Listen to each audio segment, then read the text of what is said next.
Allah. Allah is singular in his essence with no partner, unique with no equivalent, absolute, no opposite has he, alone without peer. He is beginningless without predecessor, perpetual of being without end, singularly sustaining everything without stop. He is not victim to termination or cessation, or to the elapsings of spans or the passing of interims. Rather, he is the first and the last, the outward and the inward, and he has knowledge of everything. He is not a body with form, nor is he a confined or quantifiable substance. He does not resemble bodies in quantifiably or divisibility. Rather, he resembles nothing existent, nor does anything existent resemble him. There is absolutely nothing like him, nor is he like anything. No measure confines him, no space contains him, no direction encompasses him, nor do the heavens surround him. He is above everything until the farthest reaches of the stars, an aboveness that does not increase his nearness to the heavens. Rather, he is exalted in degree above the heavens to the same extent that he is exalted in degree above the depths of the earth. Notwithstanding, he is near to all existence, and he is nearer to the servant than his jugular vein. His nearness, however, no more resembles the nearness of bodies one to another than his essence resembles the essence of bodies.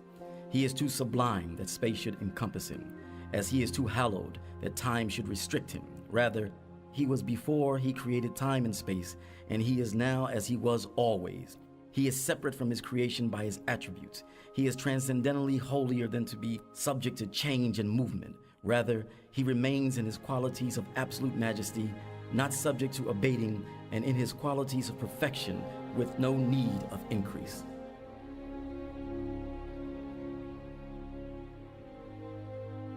He is living, almighty, irresistible, overpowering.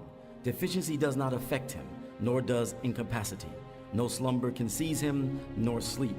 Extinction and death do not counteract him. He is possessed of absolute dominion, sovereignty, and grandeur. To him is creation and command. He is matchless in creating and beginning, solitary in causing existence and originating. He creates all beings, and their acts decrees their sustenance and spans. Nothing possible is outside his grasp, and he is never detached from the absolute governing of all affairs. His abilities cannot be enumerated, and his knowledge is boundless. He knows all things knowable, encompassing all that transpires between the depths of the earth to the ends of the universe. Nothing of an atom's weight in the earth and the heavens escapes his knowledge. Rather, he knows the creeping of a black ant across a black stone on a lightless night.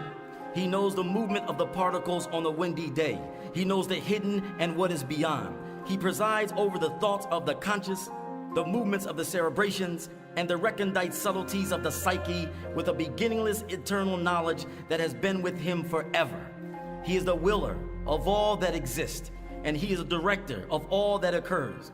Nothing occurs in the seen or unseen world, be it minimal or abundant, small or large, good or evil, beneficial or harmful, of belief or disbelief, knowing or ignorance, triumph or ruin, increase or decrease, obedience or defiance, except by his decree, foreordainment, command, and volition.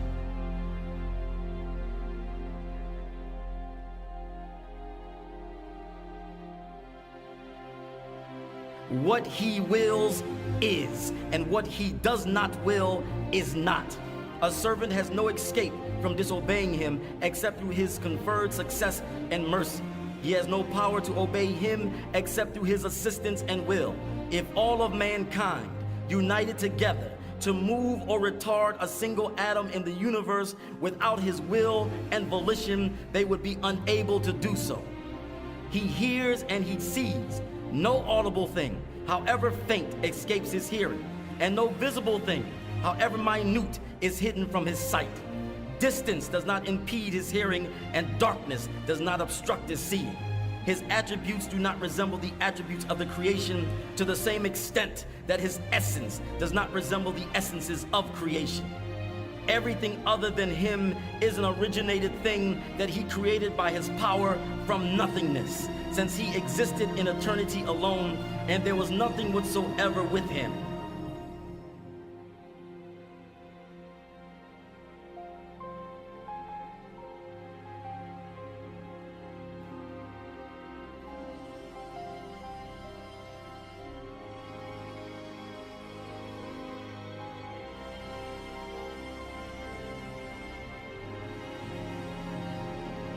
He originated creation thereafter as a manifestation of his power and as a realization of his preceding will, not because he had any need of it. He is magnanimous in creating and imposing obligations upon his creation. He is not compelled to do it by necessity. He is gracious in beneficence and reform, though not through any need. Munificence and kindness, beneficence and grace are his. He rewards his believing worshipers for their acts of obedience according to generosity and encouragement, rather than according to their merit and obligation, for there is no obligation upon him in any deed towards anyone. Tyranny is inconceivable in him, for there is no right upon him towards anyone. Assalamu alaikum.